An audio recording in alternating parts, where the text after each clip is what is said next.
Narito ang iyong lingguhang horoscope para sa Aquarius para sa araw ng February 1 hanggang February 7. Sa pagsisimula ng linggong ito sa February 1, mararamdaman mo ang isang malakas na bugso ng kalayaan at pagnanais na gumawa ng mga pagbabago sa iyong nakagawiang buhay. Ang iyong isipan ay magiging puno ng mga makabagong ideya na hindi basta-basta maiintindihan ng karaniwang tao sa iyong paligid sa buong linggo. Mula February 1 hanggang February 7, ang iyong pagiging orihinal ang magiging susi mo upang makahanap ng solusyon sa mga problemang matagal na ninyong kinakaharap sa komunidad. Mahalagang manatili kang tapat sa iyong sariling pananaw kahit na tila ikaw ay nag-iisa sa iyong mga adhikain sa araw-araw. Ang iyong kuryosidad ay magdadala sa iyo sa mga bagong diskubre na magpapalawak ng iyong pangunawa tungkol sa teknolohiya o agham. Huwag matakot na maging kakaiba dahil ang iyong pagiging bukod tangi ang magbibigay sa iyo ng pagkakataon na mamuno sa isang grupo. Ang linggong ito ay isang imbitasyon upang yakapin ang iyong pagkatao nang walang pag-aalinlangan o takot sa sasabihin ng iba sa mundo. Sa aspeto ng iyong karera, ang February 1 hanggang February 7 ay panahon ng pakikipagtulungan sa mga organisasyon o pangkat na may parehong bisyon sa iyo. Ang iyong mga kasamahan ay titingala sa iyong talino sa pagbuo ng mga estratehiya na makakatulong sa pagpapabilis ng inyong mga proyekto sa opisina. Maaaring magkaroon ng pagkakataon na makasali sa isang mahalagang networking event na magbubukas ng pinto para sa iyong profesional na paglago sa buong linggo. Gamitin ang iyong kakayahan sa pakikipagkapwa-tao upang makabuo ng mga koneksyon na magiging kapaki-pakinabang sa iyong mga pangarap sa hinaharap. Ang iyong katapatan sa iyong mga mithiin ay magsisilbing inspirasyon sa mga taong nawawalan na ng pag-asa sa kanilang sariling trabaho. Manatiling nakatutok sa iyong mga layunin at huwag hayaang ang mga lumang tradisyon ay maging hadlang sa iyong pag-unlad sa bawat sandali. Ang tagumpay ay makakamit kung patuloy mong hahamunin ang mga limitasyon at maglalakas loob na sumubok ng mga bagong paraan ng pagtatrabaho. Pagdating sa iyong pananalapi, ang linggong ito ay nagdadala ng mga sorpresang biyaya na maaaring magmula sa iyong mga nakaraang pamumuhunan o mula sa iyong mga kaibigan mula February 1. Maaari kang makatanggap ng balita tungkol sa isang dagdag na kita na may kinalaman sa teknolohiya o sa isang malikhaing proyekto hanggang February 7. Mahalagang maging maingat sa paggasto sa mga gadget o mga kagamitan na hindi mo naman kailangan sa iyong pang-araw-araw na pamumuhay. Ang matalinong pagbabudget ay magsisilbing proteksyon mo upang mapanatili ang iyong kalayaan sa pera sa mga susunod na buwan ng taon. Ang February 7 ay isang magandang araw upang magplano para sa iyong kinabukasan at siguraduhin na ang iyong yaman ay nakalagak sa mga makabuluhang bagay. Ang iyong swerte sa pera ay nasa iyong kakayahang makakita ng mga oportunidad sa mga hindi inaasahang pagkakataon sa iyong paligid. Ang tunay na kayamanan ay matatagpuan sa iyong kakayahang maging malaya mula sa mga material na pasanin habang nagtatayo ng seguridad para sa sarili.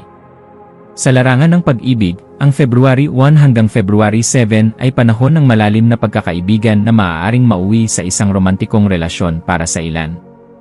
Ang iyong pagiging bukas sa mga bagong uri ng pakikipag-ugnayan ay magbibigay sa iyo ng pagkakataon na makakilala ng isang taong kapareho mo ng isipan. Para sa mga may kapareha, ang linggong ito ay mainam na panahon upang subukan ang mga bagong aktibidad na magpapasigla sa inyong pagsasama sa bawat araw. Ang inyong komunikasyon ay magiging mas malaya at puno ng mga pangarap na nais ninyong abutin ng magkasama sa buong linggo. Huwag hayaang ang iyong pagiging detached o tila walang pakialam ay maging sanhi ng kalungkutan sa iyong mahal sa buhay sa anumang oras. Ang pagpapakita ng kaunting emosyon at malasakit ay sapat na upang maramdaman ng iyong kapareha na sila ay mahalaga sa iyong buhay. Ang pag-ibig ay magbubunga ng kagalakan kung ito ay nakabase sa respeto, kalayaan, at tapat na pagkakaibigan sa gitna ng maraming pagbabago. Ang iyong kalusugan ay magiging maayos hanggat pinapanatili mo ang daloy ng enerhiya sa iyong katawan sa pamamagitan ng sapat na paggalaw mula February 1. Ang pag-aalaga sa iyong mga binti at bukong-bukong ay kailangan upang maiwasan ang anumang pinsala sa gitna ng iyong mga aktibidad hanggang February 7. Mula February 1 hanggang February 7, makabubuting maglaan ng oras para sa sapat na pahinga ng iyong isipan dahil sa dami ng mga ideyang lumalabas sa iyong ulo. Iwasan ang sobrang pagkonsumo ng kapiina na maaaring magdulot ng nerbiyos o hirap sa pagtulog sa gabi bago matapos ang buong linggo. Ang sapat na pag-inom ng tubig at pagkain ng mga masustansyang gulay ay makakatulong sa iyong resistensya laban sa mga pagbabago ng panahon. Ang paggawa ng mga breathing exercises o meditasyon ay magsisilbing gamot sa anumang stress na dulot ng iyong mabilis na pag-isip sa araw-araw. Huwag kalimutang bigyan ng oras ang iyong sarili na kumonekta sa kalikasan upang muling maibalik ang iyong lakas at linaw ng isipan. Ang iyong mga maswerteng numero ay 11, 22, 33, at 44.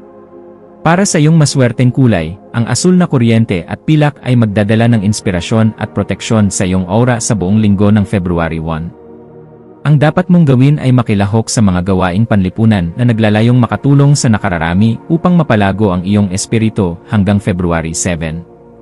Ipagdasal ang pagkakaroon ng malawak na pangunawa para sa mga taong hindi nakakasabay sa iyong bilis ng pag-isip sa buong linggo. Ang pananalig sa iyong sariling kakayahan na baguhin ang mundo ay magbubunga ng tagumpay na hindi mo inakalang posibleng mangyari sa iyong buhay. Manatiling mapagkumbaba sa kabila ng iyong mga natatanging talento at laging handang magbahagi ng iyong kaalaman sa iyong mga kasamahan. Ang iyong tunay na lakas ay nasa iyong kakayahang magkaisa ang mga tao sa kabila ng kanilang mga pagkakaiba sa paraan ng pamumuhay. Dapat mong ipagdasal ang linaw ng iyong layunin at ang lakas ng loob na panindigan ang iyong katotohanan mula February 1 hanggang February 7. Humingi ng gabay upang ang iyong mga bawat salita ay magsilbing tulay ng pagkakaisa at hindi ng pagkakawatak-watak sa iyong komunidad sa buong linggo. Ang panalangin para sa kaligtasan ng mga makabagong teknolohiya at para sa kapayapaan ng isipan ng bawat tao ay makakatulong sa iyong paglago. Ipanalangin din ang katatagan ng iyong mga kaibigan at ang tagumpay ng inyong mga pinagsamang adhikain para sa ikabubuti ng lahat. Ang bawat umaga ay simulan sa pagpapasalamat sa iyong kalayaan at sa mga bagong pagkakataong ibinibigay sa iyo ng universo sa araw-araw. Ang iyong pananampalataya ang magsisilbing liwanag mo sa mga sandaling tila hindi ka naiintindihan ng mundo sa iyong paligid sa bawat sandali. Magtiwala ka na ang bawat hakbang mo ay may gabay mula sa langit upang matiyak na ikaw ay nasa tamang landas ng iyong buhay. Sa pakikipagkapwa-tao, ikaw ay magiging sentro ng atensyon dahil sa iyong mga kakaibang kwento at progresibong pananaw mula February 1 hanggang February 7.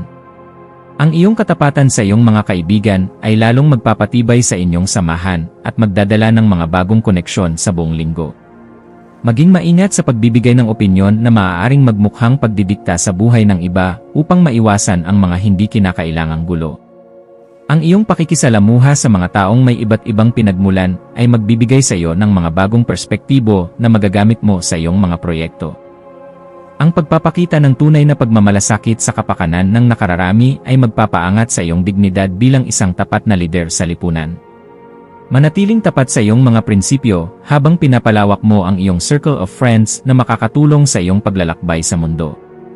Ang iyong presensya ay magsisilbing spark na magbibigay buhay sa anumang diskusyon sa bawat araw ng linggong ito sa iyong kapaligiran. Ang iyong pagiging malikhain ay lilitaw sa paggawa ng mga digital na sining o sa pagbuo ng mga bagong sistema sa trabaho mula February 1. Gamitin ang iyong imahinasyon upang makabuo ng mga paraan kung paano mo mapapabuti ang buhay ng mga tao sa pamamagitan ng iyong mga hilig hanggang February 7. Ang linggong ito ay mainam para sa paglulunsad ng mga online na aktibidad o mga blog na naglalayong magbigay ng impormasyon sa buong linggo. Hayaan ang iyong talino na gumabay sa iyo sa pagpili ng mga tamang kagamitan na makakatulong sa iyong mga malikhaing adhikain sa bawat sandali. Ang pagpapahayag ng iyong sarili sa pamamagitan ng makabagong sining ay magdadala sa iyo ng tunay na katuparan at ligaya sa iyong puso. Ipakita ang iyong galing ng may kumpiyansa at huwag mahiyang ibahagi ang iyong mga pangarap sa mga taong nagtitiwala sa iyong talento sa buhay. Ang iyong sining ay may kapangyarihang magbukas ng isipan ng mga tao tungkol sa mga mahahalagang isyu na kinakaharap ng ating mundo ngayon. Sa loob ng iyong tahanan, mararamdaman ang isang atmosfera ng pagbabago at pag-aayos ng mga kagamitang teknolohikal mula February 1 hanggang February 7. Maglaan ng oras upang makipag-usap sa iyong pamilya tungkol sa mga makabagong paraan kung paano nyo mapapadali ang inyong mga gawain sa bahay. Ang pag-aayos ng iyong kwarto na nagpapakita ng iyong pagiging futuristic ay magbibigay sa iyo ng inspirasyon sa bawat araw ng linggong ito. Iwasan ang pagkakaroon ng tensyon sa mga kasama sa bahay dahil sa iyong pagnanais na laging baguhin ang mga lumang nakagawian sa buong linggo. Ang pagkakaroon ng suporta mula sa iyong mga mahal sa buhay ay magsisilbing pundasyon mo sa pagharap sa mga hamon sa labas ng bahay.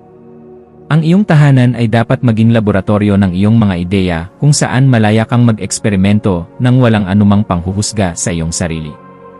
Ang bawat sandaling kasama ang iyong pamilya ay isang mahalagang bahagi ng iyong pag-unlad bilang isang modernong individual sa mundong ito.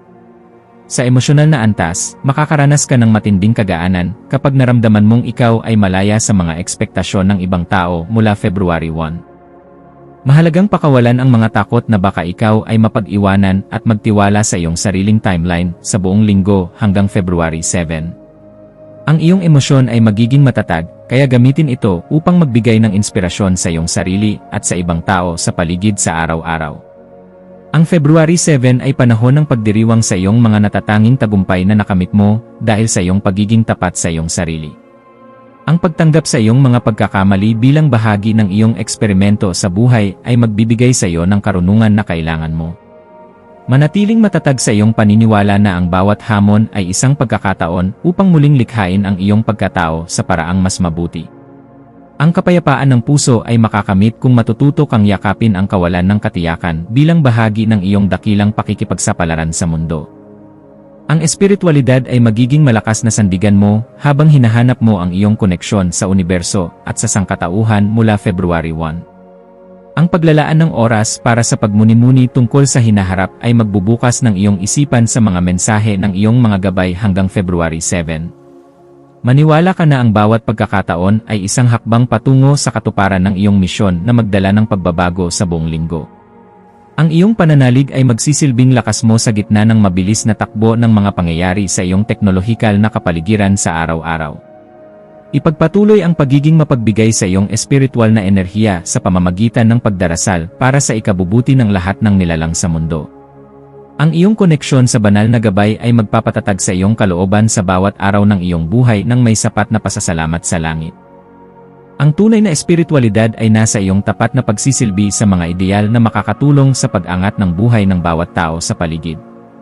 Sa kabuuan, ang linggong ito ay isang mahalagang yugto para sa iyong paglago bilang isang visionary at tapat na kaibigan mula February 1.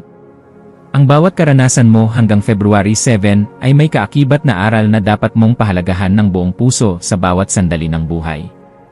Huwag mong kakalimutan na ang iyong tunay na kapangyarihan ay nagmumula sa iyong katapatan sa iyong sariling mga ideya at sa iyong kapwa. Ang iyong determinasyon na maging instrument ng pagbabago ay magbubunga ng tagumpay na tatagal ng mahabang panahon sa iyong buhay sa mundo. Manatiling mapagmasid sa mga palatandaan ng universo habang inaabot mo ang pinakamataas na bituin ng iyong mga pangarap sa karera at personal. Ang linggong ito ay magtatapos ng may malaking pasasalamat dahil sa iyong mga nakamit na maliliit at malalaking himala sa araw-araw. Magalak ka dahil ikaw ay pinagpala at ang iyong kakaibang liwanag ay patuloy na magbibigay ng pag-asa sa mundo sa bawat sandali. Maging handa sa mga bagong koneksyon na magbubukas para sa iyong karera at sa iyong mga advokasya sa pagtatapos ng linggong ito mula February 1. Ang bawat pagkakataon na darating ay dapat mong yakapin ng may bukas na isipan at pasasalamat sa iyong may kapal hanggang February 7. Ang iyong paglalakbay ay puno ng mga sorpresa na magbibigay ng kagalakan sa mga taong nagtitiwala sa iyong kakayahan sa bawat araw. Maniwala ka sa iyong sarili at sa iyong kakayahang lumikha ng isang buhay na puno ng kalayaan at katuparan sa lahat ng aspeto. Ang iyong lakas ay nasa iyong pakikipagkapwa-tao, at ang iyong tagumpay ay nasa iyong pagtitiwala sa daloy ng universo sa bawat araw. Magtiwala sa banal na plano at hayaan itong dalhin ka sa tamang direksyon na nakalaan para sa iyong ikabubuti at para sa iyong kapayapaan. Ang iyong kinabukasan ay maliwanag hanggat ikaw ay nananatiling tapat sa iyong sarili at sa iyong misyon na maging kakaiba sa mundo. Sa huling araw ng linggo, February 7, maglaan ng oras upang magmuni-muni sa lahat ng mga bagong ideya na iyong natanggap sa mga nagdaang araw. Ang pagtatapos ng linggong ito ay nagdadala ng mga bagong simula na magbibigay sa iyo ng lakas para sa susunod na kabanata ng iyong buhay. Handa ka na ngayon na harapin ang mga hamon ng teknolohiya at lipunan ng may sapat na baon na karanasan at karunungan sa isipan.